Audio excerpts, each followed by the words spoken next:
ശത്രുവിന് വെളിയിൽ നിന്ന് അകത്തേക്ക് പ്രവേശിക്കാൻ എളുപ്പമാണ്, എന്നാൽ അകത്ത് നിന്ന് പുറത്തേക്ക് വരിക ഏറെക്കുറെ അസാധ്യമാണ്. യുധിഷ്ഠിരൻ സ്തംഭിച്ചുപോയി. പണ്ടു മുതലേ ചക്രവ്യൂഹത്തെ പറ്റി അയാൾ ഒരുപാട് കേട്ടിരിക്കുന്നു. എന്നാൽ എങ്ങനെ അതിൽ നിന്നും പുറത്തേക്ക് വരണമെന്ന് ഒരു പിടിയുമില്ല. എങ്ങനെ ചക്രവ്യൂഹത്തിൽ നിന്നും പുറത്തു വരണമെന്ന് ഒരാൾക്ക് പോലും അറിയില്ല. അവിടെ ആകെ ഒരു ഭയപ്പെടുത്തുന്ന നിശബ്ദത പടർന്നു. പെട്ടെന്നായിരുന്നു ഒരു രഥത്തിന്റെ ശബ്ദം അവരുടെ കാതുകളിലെത്തിയത്. പാണ്ഡവരുടെ ഭാഗത്തു നിന്നുമാണത്. എന്നാൽ രഥം അടുക്കും തോറുമാണ് അവരത് മനസ്സിലാക്കിയത്. അവരെ പൂർണ്ണമായും ഞെട്ടിക്കുന്നതായിരുന്നു ആ കാഴ്ച.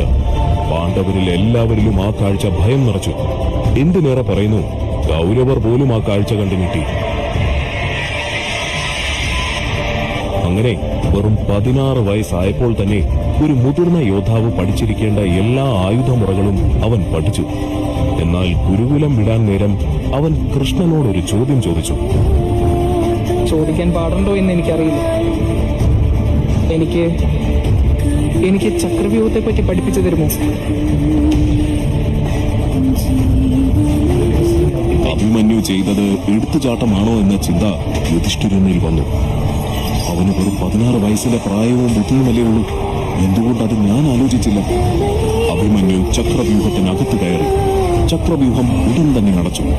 ആ 4 വശത്തു നിന്നുമുള്ള ആക്രമണം ഒരു അനുഗ്രഹമായിരുന്നു. കൈകൾ മാത്രം ചലിപ്പിച്ച് കേവലം കാൽവയ്പ് മാറ്റിക്കൊണ്ട് അയാൾ 4 ദിശകളിലുമുള്ള ശത്രുക്കളോട് ഒരേ സമയം പോരാടി. അയാൾ കൊല്ലുന്ന ആളുകളുടെ എണ്ണം നിമിഷം തോറും കൂടുവാൻ ആരംഭിച്ചു. പതിയെ പതിയെ ചക്രവ്യൂഹം രക്തത്തിൽ കുളിക്കുവാൻ തുടങ്ങി.